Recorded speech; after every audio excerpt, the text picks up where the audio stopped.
Et avec vous, Nemo en piste, bonjour à toutes et à tous. À la une de l'actualité, au Maroc, prudence dans le pays après la découverte de nouveaux cas de variants du Covid-19 dans le royaume. Au total, 24 souches du variant anglais ont été détectées au Maroc. En revanche, et c'est rassurant, toujours pas de traces des souches sud-africaines et brésiliennes. Les citoyens sont appelés à redoubler de vigilance par le ministère de la Santé, surtout en cette période de vaccination dans le pays. Les derniers bilans des autorités dévoilent près de 2,5 millions de personnes ayant reçu une première injection du vaccin. Parmi elles, 13 476 ont bénéficié de la deuxième dose et seraient donc immunisées. Booster la coopération entre les deux pays, c'est l'objectif annoncé hier par les présidents Macron et Tebboune à l'issue d'un entretien téléphonique entre les chefs d'État français et algériens. Emmanuel Macron avait déjà montré sa volonté de retravailler main dans la main sur des dossiers d'intérêt commun. Parmi ces dossiers, l'épineuse question de la réconciliation des mémoires depuis la colonisation française jusqu'à la fin de la guerre d'Algérie. Question qui avait poussé le président français à commander un rapport à l'historien Benjamin Stora sur le sujet.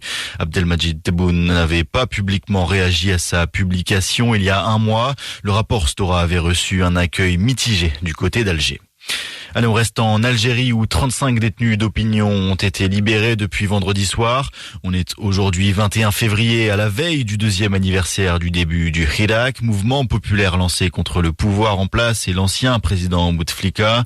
Cette semaine, la détente s'est poursuivie avec les annonces d'Abdelmadjid Tebboune, parmi lesquelles la dissolution de l'Assemblée nationale et l'organisation d'élections législatives anticipées. Le président a accordé sa grâce à une soixantaine de détenus en tout, tous sympathisants du Hirak. Toujours sur le continent africain, le Niger organise en ce moment même le second tour de son élection présidentielle.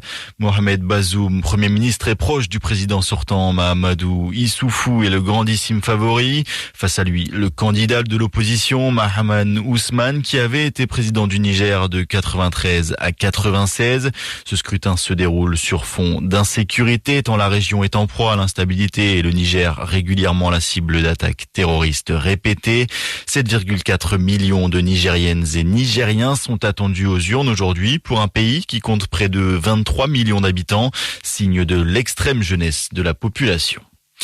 Dans le reste de l'actualité internationale, l'Iran qualifie ce dimanche de fructueuses les discussions à Téhéran entre le directeur général de l'Agence internationale de l'énergie atomique, Raphaël Grossi, et les responsables iraniens.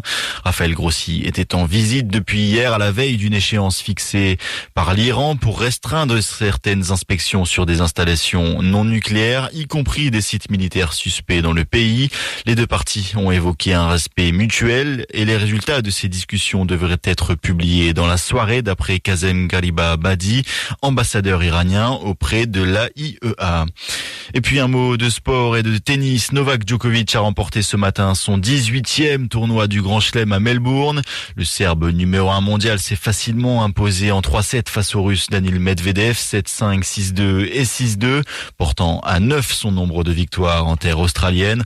Enfin en football, on joue sur les terrains européens en ce moment. Le FC Barcelone reçoit Cadiz en ce moment même pour le compte de la 24e journée de Liga. Toujours 0-0 entre les deux équipes au bout de 33 minutes de jeu. En Italie, dans un peu moins d'une demi-heure, place au choc de la 23e journée. Le derby de la Madonnina, AC Milan, Inter Milan. Un point sépare les deux formations en tête du classement. Coup d'envoi à 15h. Il est 14h.